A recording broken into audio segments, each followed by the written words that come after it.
죄의 삭은 사망이요 하나님의 은사는 그리스도 예수 우리 주 안에 있는 영생이니라. 아멘. 제목 한번 따라하겠습니다. 부활, 역사를 바꾼 사건. 네. 사랑하는 성도 여러분, 오늘 우리는 기독교 신앙의 가장 핵심이자 가장 위대한 사건, 바로 예수 그리스도의 부활을 기념하며 함께 예배하고 있습니다. 기독교의 가장 큰 절기입니다. 이런 날 칠면조 먹어야 되는데, 그건 미국에서 먹었으니까. 네. 어쨌든 축하하는 날이고요. 정말 행사, 기뻐하는 아주 기독교의 가장 큰 절기다, 이렇게 볼 수 있습니다. 인류의 역사를 바꾸고 오늘 살아가는 우리에게 영원한 소망과 능력을 주시는 하나님의 놀라운 승리의 선포인 것입니다.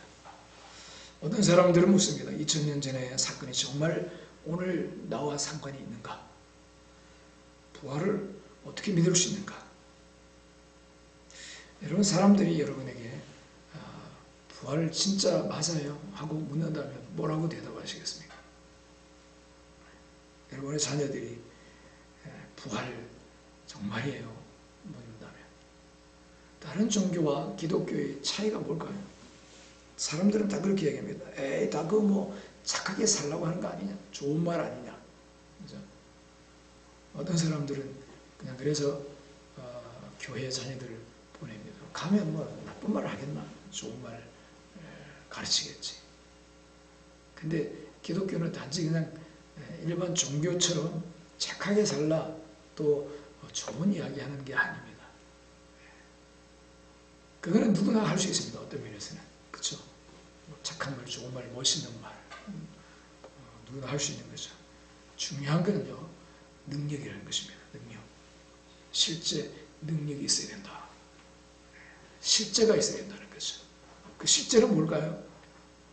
착하게 살 수 있는 실제. 그죠? 죄를 해결할 수 있는 실제. 그것은 부활인 것입니다. 죄 때문에 죽음이 왔고, 죄 때문에 질병이 왔습니다. 그래서 죄 문제를 해결하고 죽음을 이긴다. 그게 진짜 종교라는 거죠. 그게 진짜 복음이라는 것입니다. 그래서 다른 종교와 기독교의 차이는 바로 이겁니다. 다 좋은 말 착하게 살아라 하지만 기독교만이 부활했다는 겁니다. 기독교만이. 여러분, 예수님 외에 부활했다고 말하는 종교의 지도자가 있습니까? 없잖아요. 그죠? 그 사람들도 역시 우리와 마찬가지로 동일한 예수님이 없다면 동일한 죄인이요, 죄를 이기지 못하고 죽음을 이기지 못하는 일개 범인이었다 하는 겁니다. 죄를 지은 범인이 아니고 평범한 사람이다 이야기입니다. 그래서 부활이 바로 저 사람은 그냥 인간이 아니야, 하나님이야. 죄를 어떻게 이길 수 있겠어? 죽음을 어떻게 이길 수 있겠어? 구별이 짓는 아주 중요한 특징이라는 것입니다. 그런데 부활이 진짜냐? 증거가 있느냐? 뭐라고 대답하실래요?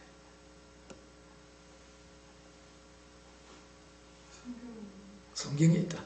에이, 그거는 성경 믿는 사람들이니까 그러지. 나는 성경 안 믿어요. 그거 뭐 그냥 나도 써놓고 성경에 있다 그러면 그거 어떻게 믿어요? 만약에 이렇게 하면 뭐라고 해요? 네? 네, 할 말이 없어서요. 네. 그래서 안 믿는 사람들에게 성경은요, 우리 믿는 사람들에게 절대적인 아주 기준이 됩니다. 그렇죠? 네. 성경 그러면 딱 더 이상 뭐 논쟁의 여지가 없는 겁니다. 하나님 말씀이니까 최고의 절대적인 기준이죠. 그러나 안 믿는 사람들에게는 나 안 믿어. 그러면 할 말이 없는 겁니다. 그렇죠? 그래서 부활의 객관적인 증거가 뭐냐?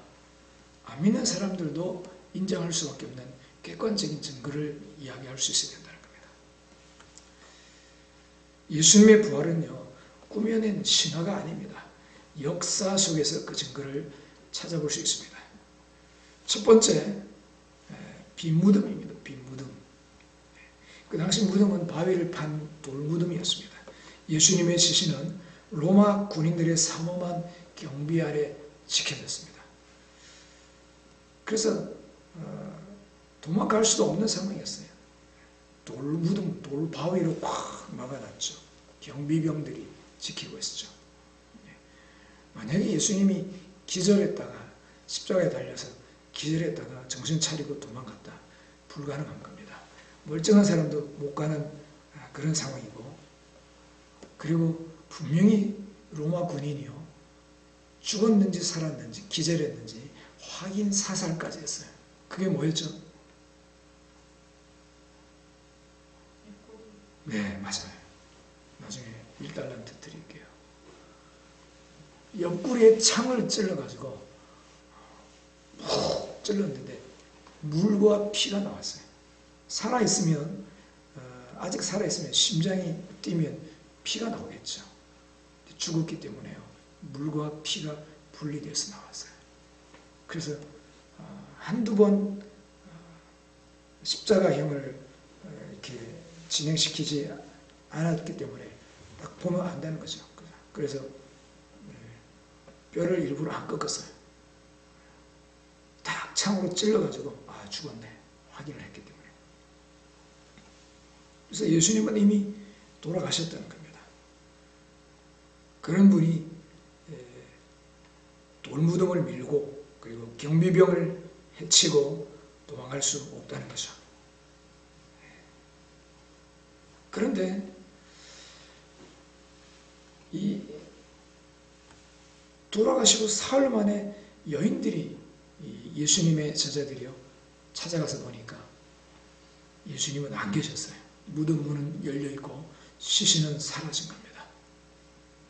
왜 사흘 만에 갔을까? 바로 그 다음날 안 가고, 중간에 토요일 안식일이 있었기 때문에 그런 겁니다. 그래서 안식일 지나서 새벽에 일찍 달려갔죠. 예수님 안 계셨어요. 시신이 어디 갔을까? 이게 굉장히 중요합니다. 과연 누가 시신을 가져갔을까?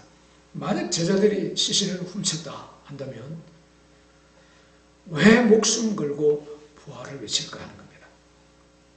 시신을 그냥 훔쳐갔다, 그거는 그냥 내 사랑하던 스승님이 시신을 저기 놔두면 안 되겠다, 그래서 나중에 돌아가시고 나서 후회하고 시신이라도 제일 잘 거두자, 이렇게 훔쳐갔다, 그거는 또 이해할 수 있는데요, 이 사람들이 그냥 훔쳐가가지고 조용히 있은 게 아니고 부활했다고 떠들 것도 아니거든요. 예수님 부활했다고. 목숨을 걸고 부활을 외칩니다. 목숨을 걸고. 그러니까 제자들이 시신을 훔쳐가가지고 시신을 몰래 감춰두고 나서 부활했다 떠들고 다니면 정신병자입니다.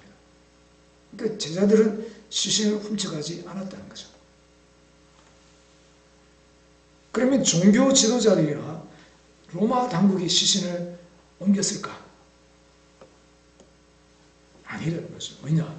제자들이 부활을 막 외치고 온 도시를 막 뒤져갖고 다닐 때요, 시신을 내놓아가지고 이거 거짓말이다, 사람들 즉 제자들이 거짓말하는 거다, 증명을 딱 할 수 있는 겁니다. 시신만 내놓으면. 근데 종교 지도자이나 로마 당국도 그걸 못했다는 겁니다. 그걸 보면 종교 지도자들도 로마 당국도 아니다는 겁니다. 그럼 누가 시체를 훔쳐가느냐? 훔쳐간 게 아니고요, 주님 부활하셨다는 겁니다. 그거밖에는 답이 없다는 겁니다. 부활 외에는. 그래서 빈 무덤은 부활의 강력한 물증인 것입니다. 그 현장을 성경은 이렇게 말합니다. 우리 한번 읽어보겠습니다. 마태복음 시작. 안식일이 다 지나고 안식 후 첫날이 되려는 새벽에 막달라 마리아와 다른 마리아가 무덤을 보려고 갔더니 큰 지진이 나며 주의 천사가 하늘로부터 내려와 돌을 굴려내고 그 위에 앉았는데 그 형상이 번개 같고 그 옷은 눈같이 희건을 지키던 자들이 그를 무서워하여 떨며 죽은 사람과 같이 되었더라. 천사가 여자들에게 말하여 이르되 너희는 무서워하지 말라. 십자가에 못 박히신 예수를 너희가 찾는 줄을 내가 아노라. 그가 여기 계시지 않고 그가 말씀하신 대로 살아나셨느니라. 와서 그가 누우셨던 곳을 보라. 빈자리를 보라는 거죠. 천사들이 탁 지키고 있었습니다. 예수님은 부활하셨다는 것입니다. 여러분, 부활 외에는요, 시신을 가져갈 사람이 없습니다. 제자들도 아니었죠. 종교 지도자도 아니죠. 로마 당국도 아니죠. 그럼 누가 시신을 가져갔겠어요? 시신을 안 가져갔는데 죽은 시신을 가져간 사람이 없으면 그대로 있어야 되는데 없다는 거예요. 그러면요, 답은 부활했다는 것밖에 없습니다. 부활했다는 것. 그리고 천사들도 같이 거기에 지키고 있었고, 빈 무덤이 부활의 아주 강력한 물증이다 하는 것입니다. 빈 무덤. 두 번째로 객관적이고 역사적인 증거는요, 목격자들입니다. 수많은 목격자들. 부활하신 예수님을 목격한 사람은 한두 명이 아닙니다. 수많은 사람입니다. 여기 나와 있는 막달라 마리아와 다른 마리아, 시작으로 엠마오로 가던 두 제자, 11제자들, 그리고 한 번에 500여 명의 형제들에게까지 예수님이 나타나셨습니다. 성경 볼까요? 같이 읽겠습니다. 장사 진행받으셨다가 성경대로 사흘 만에 다시 살아나사 게바에게 보이시고 후에 12제자에게와 그 후에 500여 형제에게 일시에 보이셨나니 그 중에 지금까지 대다수는 살아있고 어떤 사람은 잠들었으며 그 후에 야고보에게 보이셨으며 그 후에 모든 사도에게와 맨 나중에 만삭되지 못하여 난 자 같은 내게도 보이셨느니라. 여기 내게는요, 바울을 말하죠. 본 사람들 이름이 분명히 기록되어 있습니다. 500여 명. 이런 한두 명이 봤다. 그러면 저 사람들 짜고 하는 거야. 또는 환상, 너무 충격을 받아서 환상을 본 걸 거야. 근데 500여 명이 환상을 동시에 볼 수는 없대요. 심리학자들이는. 그죠? 500여 명에게 일시에 보였다. 그래서 이들은 환상을 본 것이 아니라 실제로 예수님과 함께 먹고 마시며 대화까지 했습니다. 그 예수님 만지기도 했잖아요. 그죠?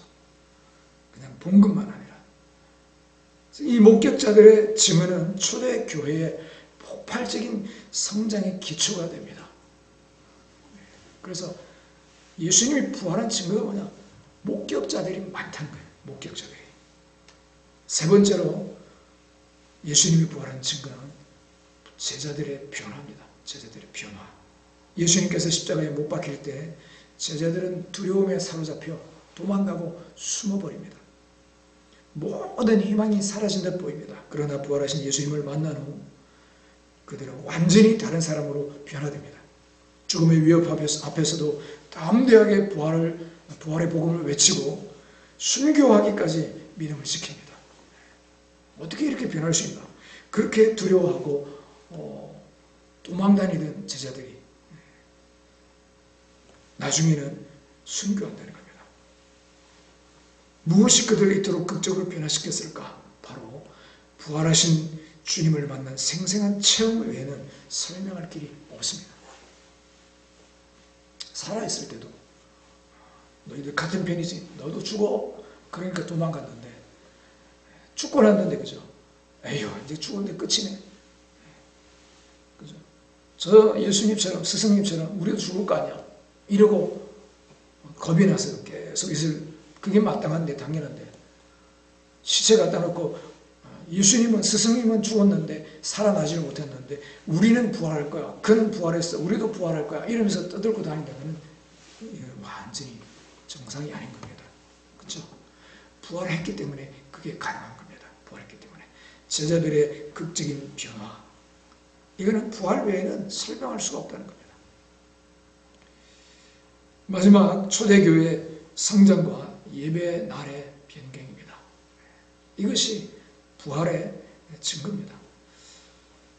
예수님의 부활의 신앙 위에 세워진 교회는요, 로마 제국의 극심한 박해 속에서도 놀라운 속도로 성장합니다. 유대인들에게 안식일은 생명과 같았어요. 생명.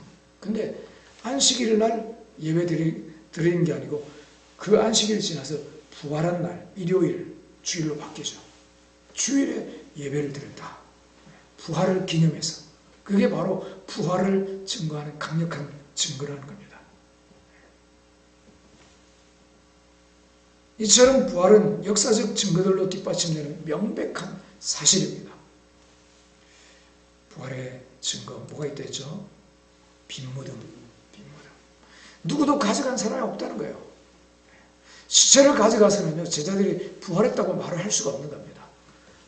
그러면 대제사장들이나 로마 당국이 가져갔으면 제자들이 부활했다고 떠들고 다니는데 도시가 막 소동하거든요.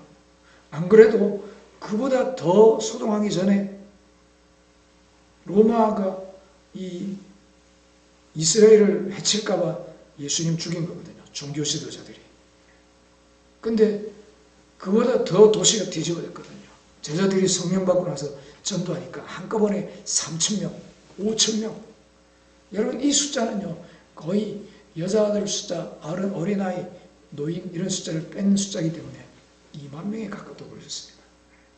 그 당시에 예루살렘 인구가 얼마나 되겠습니까?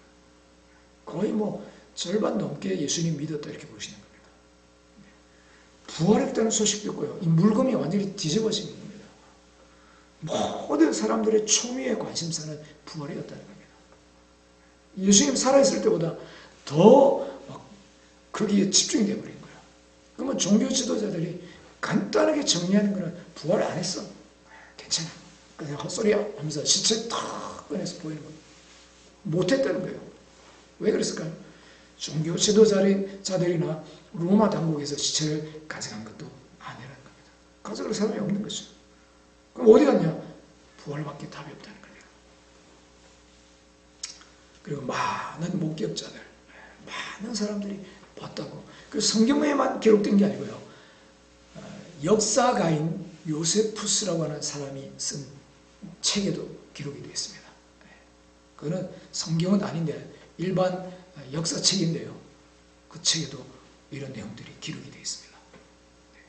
그리고 부활한 예수님을 만난 제자들의 변화. 그렇게 겁 많던 제자들이요, 목숨 내놓고 다 순교합니다. 순교. 초대교회 엄청나게 성장합니다. 그리고 목숨처럼 여기던 안식일을, 토요일을 지키고 예배하는 게 아니고 주일로 예배 날을 바꿨다는 겁니다. 부활한 날.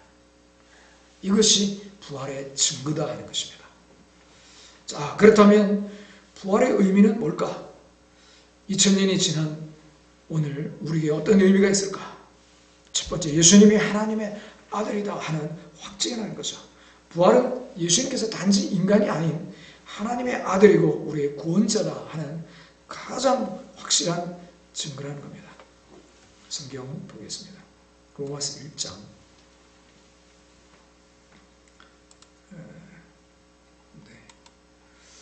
그 성경은 못 올렸네요. 제가 읽어드릴게요. 성결의 영으로는 죽은 자들 가운데서 부활하사 능력으로 하나님의 아들로 선포되셨으니 곧 우리 주 예수 그리스도시니라. 죽은 자들 가운데서 부활하셔서 능력으로 선포됐다. 그래서 하나님의 아들이다. 진짜 구원할 수 있다. 구원자다. 능력이 있어야 된다. 무슨 능력이에요? 죄를 이겼다. 죽음을 이겼다는 겁니다. 좋은 말, 멋있는 말은 누구나 할 수 있지만 진짜로 죄를 이겼느냐, 죽음을 이겼느냐 하는 것입니다. 부활만이 메시아, 구주, 그리고 하나님의 아들이라는 증거인 것입니다. 그의 모든 가르침과 약속이 진리다 하는 것을 인치는 하나님의 강력한 선언인 것입니다. 우리는 부활하신 예수 그리스도를 통해 하나님을 만나고 그분의 사랑과 능력을 경험할 수 있습니다. 두 번째, 부활은 지금 나에게 어떤 의미가 있느냐? 죄와 사망 권세에 대한 승리인 것입니다. 인류를 올가매든 죄와 사망의 권세에 대한 완전한 승리를 선포하는 겁니다. 예수님은 우리 죄를 대신해 십자가에 죽으셨고요. 부활하심으로 죽음을 이기셨습니다. 죄값을 다 치른 겁니다. 그리고 죽음을 이기셨다는 거죠. 이제 누구든지 예수님을 믿으면 죄사함을 받고 영원한 죽음에서 해방되고 영생을 얻게 된다는 것입니다. 아까 로마서 6장을 읽어보겠습니다. 죄의 삭은 사망이요 하나님의 은사는 그리스도 예수 우리 주 안에 있는 영생이니라. 네. 우리가 죄를 지었기 때문에 인류가 아담 이후로 죄 때문에 고통하고 고생하는 겁니다. 그래서 그 대가는 사망인 겁니다. 결국은요. 죽음. 네. 영원히 육신을 벗어나서 영원히 하나님과 분리되는 어둠 속으로 지옥으로 들어가는 것이 바로 사망인 거죠. 그러나 하나님의 은사, 선물은 예수님 안에 있는 영생이다 하는 것입니다. 영생. 부활은 우리에게 죄책감과 죽음의 권세에서 벗어나 참된 자유를 누리게 하는 복인 것입니다. 복음. 세 번째로 부활은요, 우리가 어떤 의미가 있느냐. 우리가 부활할 것이다. 거죠. 우리도 부활할 것이다. 고린도전서 15장 읽겠습니다. 그러나 이제 그리스도께서 죽은 자 가운데서 다시 살아나사 잠자는 자들의 첫 열매가 되셨도다. 사망이 한 사람으로 말미암았으니 죽은 자의 부활도 한 사람으로 말미암는도다. 아담 안에서 모든 사람이 죽은 것 같이 그리스도 안에서 모든 사람이 삶을 얻으리라. 아멘. 첫 열매. 첫 열매라는 것은요, 그 이후에 나중에 열매들이 계속해서 많이 맺힌다는 거죠. 그래서 우리도 마지막 날에 주님처럼 영광스러운 몸으로 부활하게 된다는 것입니다. 그래서 예수님의 부활은 성도들의 부활의 보증이다 하는 것입니다. 보증. 여러분, 이 세상에서 삶이 전부가 아니죠. 우리에게는 영원한 천국과 부활의 소망이 있습니다. 이 소망은 우리가 이 땅에서 겪는 고난과 슬픔을 이겨낼 힘을 줍니다. 지금 이 땅에서 아무리 아프고 병들고 또 일찍 죽는다 하더라도 우리는 부활한다는 것입니다. 이 땅에서 고생한다 하더라도 끝이 아니라는 것입니다. 영원한 천국에서 다시 부활한다는 것입니다. 할렐루야. 부활의 소망을 주는 것입니다. 마지막으로 지금 여기서 새로운 삶을 살아갈 능력을 준다는 것입니다. 부활은요. 부활하신 예수님은 지금도 살아 역사하시며 우리와 함께 하십니다. 또한 그를 믿는 자들에게 성령을 보내주셔서 우리 안에 부활의 능력이 거하게 하십니다. 사도행전을 읽겠습니다. 사도행전 같이 읽겠습니다. 오직 성령이 너희에게 임하시면 너희가 권능을 받고 예루살렘과 온 유대와 사마리아와 땅끝까지 이르러 내 증인이 되리라 하시니라. 아멘. 성령은요, 예수님의 이름으로 오신 영입니다. 예수님의 영입니다. 예수님이 죽고 부활하셔야 오실 수 있는 것입니다. 그래서 성령이 오시면 예수님을 증거하는 겁니다. 성령이 오셔가지고 이 머시기를 또는 김아무개를 증거한다. 이거 다 엉터리인 겁니다. 성령은요, 예수님만을 증거합니다. 할렐루야. 그 김아무개를 증거하고 이 아무개를 증거하는 영은요, 성령이 아니다 하는 것입니다. 사람들이 아무리 묘한 이론을 만들어내도요, 예수님을 증거하는 영이 아닌 영은 성령이 아니다 하는 것입니다. 그래서 예수님의 이름으로 오신 영, 그 성령이 우리에게 임할 때 능력을 받는다. 그 능력은요, 죄를 이기게 하고 소망을 주고요, 하나님 뜻대로 거룩하게 살 수 있는 능력을 주신다는 것입니다. 절망 속에서도 희망을 노래하게 되고요, 약한 중에도 강해질 수 있는 그 능력을 주신다는 거죠. 그것이 바로 부활 때문에 가능한 것입니다. 네, 말씀을 정리하겠습니다. 사랑하는 성도 여러분, 예수 그리스도의 부활은 신화가 아닙니다. 그것은 빈무덤과 수많은 증인들 그리고 변화된 삶으로 증명된 역사적 사실입니다. 부활은 오늘 살아가는 우리에게 죄와 저주로부터 자유하게 하고 영원한 소망 그리고 새로운 삶을 살아가게 하는 하나님의 살아있는 능력입니다. 부활하신 주님은 지금도 우리와 함께 하십니다. 우리 예배 가운데 우리 삶의 모든 순간에 살아 역사하십니다. 오늘 다시 한번 이 부활 신앙 위에 굳건하게 서시기를 축원합니다. 혹시 아직 부활의 주님을 인격적으로 만나지 못했다면 오늘 이 시간 마음의 문을 열고 부활하신 예수님을 나의 구주, 나의 주님으로 영접하시기를 바랍니다. 이미 주님을 믿고 있다면 부활의 능력이 여러분의 삶을 주장하도록 내어드리시기 바랍니다. 나를 드려야 됩니다. 내가 여전히 주인이요, 내 마음대로 내 뜻대로 할 거요 고집 부리고 있어서는요, 그 능력이 나를 주장하고 그 능력이 나타나기가 어려울 것입니다. 그렇게 나를 내어드릴 때 죄를 이기고 절망을 이기고 세상을 이기는 부활의 증인으로 살아갈 수가 있는 것입니다. 여러분의 삶을 통해 살아계신 예수 그리스도가 증거되기를 축복합니다. 부활의 기쁨과 소망 그리고 능력이 여기 계신 모든 분들의 삶에 충만하기를 주 예수 그리스도 이름으로 축원합니다.